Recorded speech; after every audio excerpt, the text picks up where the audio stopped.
Craig Lambert here, the Chief IT Guru at the Auspicious Arts Incubator. This week I'm going to introduce a paperless office series. Now, we already did one on backup.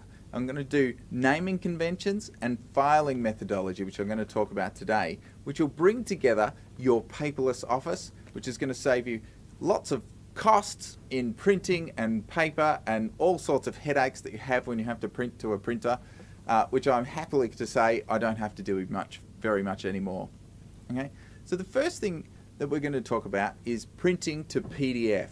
Now, PDF stands for Portable Document Format. Now, when you're printing a document, if you can print to PDF first, then you can look at it, make sure it's all exactly the way you want before you actually send it off to the printer if you have to print it. Otherwise, if it's just for filing, then having that good backup system, which I've talked about in the past, will ensure that you never lose the document. Okay? Then you use a naming convention in order to ensure that it's easy to find those documents again. And finally, which is the topic for today, is the filing methodology. Now, I use this one and I recommend you do too. For receipts and invoices and things like that that you need to keep track of, have a folder called Documents. Underneath that, you can create another folder for each month of the year. So I do it by year, so 2014 is the current year. And then under that, I have a folder named July.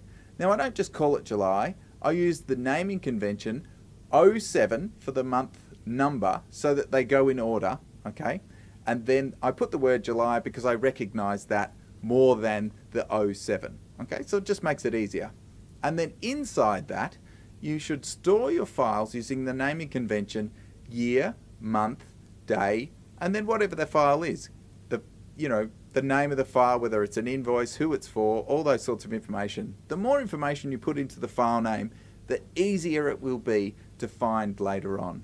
If you use that filing methodology and apply a similar rule across your projects, across all sorts of things, then I really recommend doing that because it's going to be easier to find things. The other thing with the filing methodology is that you can create a folder structure that you might use inside a project. So you can have folders like contacts, quotes, invoices, reports, etc. The way to do that is you create a set of blank folders that you call as a template.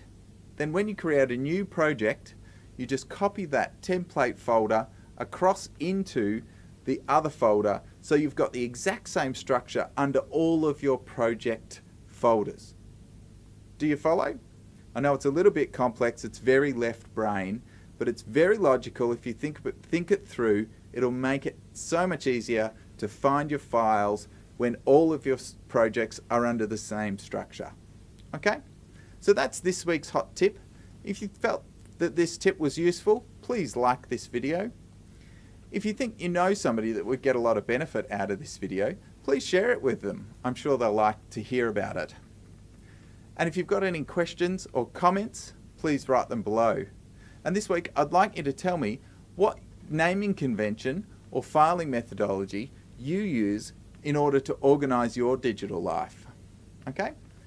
And here at the Incubator, we want you to more than just survive, we want you to thrive. And in order to thrive, you need to subscribe and get more of these tips every Tuesday.